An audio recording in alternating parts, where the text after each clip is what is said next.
notahina isika mba ho fitahina ho an'ny hafa tsy voatery miandro fotoana tsara sy fotoana hoe rehefa manambola foana avy ana zavatra fa rehefa tonga ilay fitahininan'Andriamanitra dia amin'n'mihitsy fotoana tokony hitsena sy hananana azy ndahony ho an'ny miaintsika androany miaraka amin'ny ANC bless to be blessing na hoe n'attendons pas la bénédiction mais soyons la bénédiction.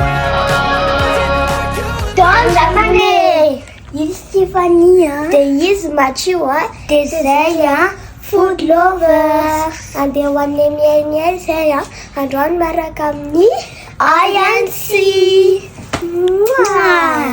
Faiza, atona ho am romadinkoa, atona ho am kuku. Samara pikoma meno manay.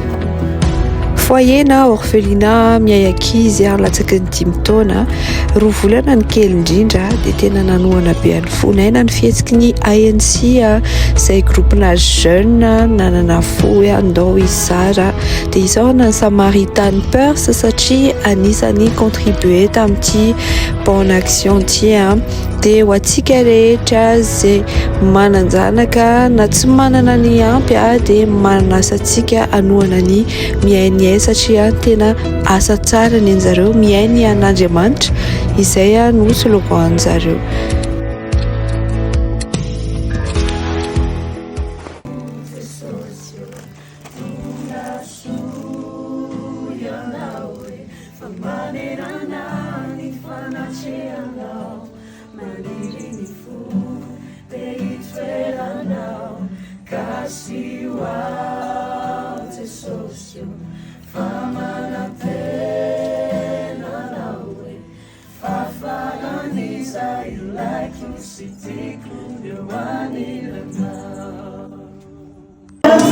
C'est trop bien,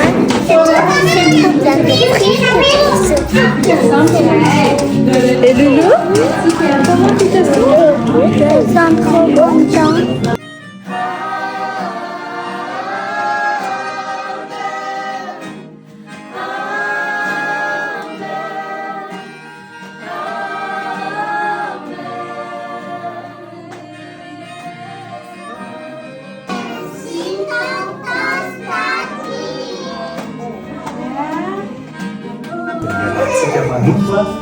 Izy mamary fiteko tena mankasitraka fa mahakasika ny fonay loatra zao fihetsika ataonareo zao ary tsy tao anatin'ny eritreritra hoe aty amin'ny 17 janvier mbola mahazo kilalao zaza dia mbola mahazo fifaliana be reny fantatray fa mandalo ary reny mety potika n'androany ary na rapitso aza fa le louange tsy le tolo-bavaka napetraka reo mitoetra tianatray dia mampahery araiky manakoana tena mankasitraka. Isanaksia tanako, au cas où à Titkan. Merci Miaigny et INC.